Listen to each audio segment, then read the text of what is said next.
નમસ્કાર મિત્રો, અક્ષર અકાદમીના online platform પર હું પ્રોફેસર ડૉક્ટર બી.સી. રાઠોડ આપનું સ્વાગત કરું છું. મિત્રો, બંધારણની કલમોના પરિચય અંતર્ગત આજે કલમ નંબર 51ની જે જોગવાઈઓ છે તે આપણે જોઈશું. કલમ નંબર 51ની જોગવાઈ પ્રમાણે રાજ્ય આંતરરાષ્ટ્રીય શાંતિ અને સલામતીની અભિવૃદ્ધિ કરવા માટે, એટલે કે આંતરરાષ્ટ્રીય શાંતિ અને સલામતીની અભિવૃદ્ધિ કરવા માટે, જેમ કે હાલમાં બાંગ્લાદેશની સરહદે જે અશાંતિ ઊભી થઈ છે તે રાષ્ટ્રો વચ્ચે ન્યાય અને માનભર્યા સંબંધો નિભાવવા, જુદા જુદા દેશો વચ્ચે માનભર્યા સંબંધો નિભાવવા માટે, સંગઠિત પ્રજાઓના એકબીજા સાથેના વ્યવહારમાં આંતરરાષ્ટ્રીય કાયદા અને સંધિઓને લગતી ફરજો પ્રત્યેના આદર વધારવા માટે, જે આંતરરાષ્ટ્રીય જે સંધિઓ કરવામાં આવી છે તો એના પ્રત્યે માન વધે એ માટેના પ્રયાસ, લવાદ દ્વારા આંતરરાષ્ટ્રીય તકરારોનું સમાધાન કરવાના.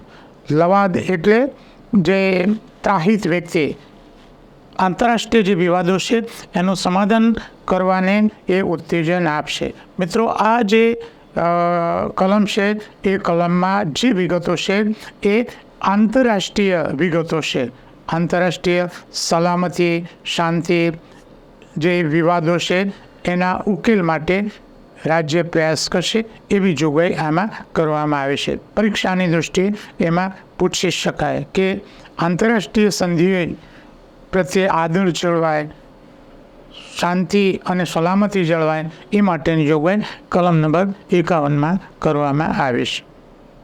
વધુમાં મિત્રો, અમારા 2 પુસ્તકો છે, ભારતનું બંધારણ અને રાજ્ય વ્યવસ્થા, ઓનલાઈનર અને MCQ સ્વરૂપે છે. કોન્સ્ટેબલ માટે, ક્લાસ 3 માટે એ ખૂબ ઉપયોગી એવું પુસ્તક છે. આ ઉપરાંત જેને ડિટેલમાં સ્ટડી કરવો છે એના માટે ભારતનું બંધારણ અને રાજ્ય વ્યવસ્થા પુસ્તક છે. આ ઉપરાંત અમારી 2 ટેલિગ્રામ ચેનલ છે, બી.સી. રાઠોડ કરંટ અફેર્સ, જેમાં રોજે રોજના કરંટ ઉપરાંત માસિક કરંટ અફેર્સ મૂકવામાં આવે છે. રોજની 10થી 15 જેટલી પોસ્ટ અને 1-2 ફ્રી વિડીયો મૂકવામાં આવે છે.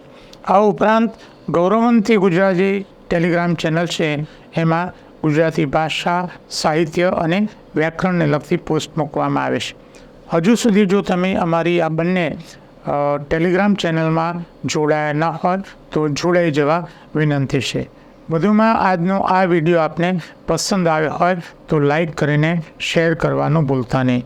અને હજુ સુધી જો તમે અમારી યુટ્યુબ ચેનલને સબસ્ક્રાઈબ કરી નથી તો એને સબસ્ક્રાઈબ કરવા વિનંતી છે.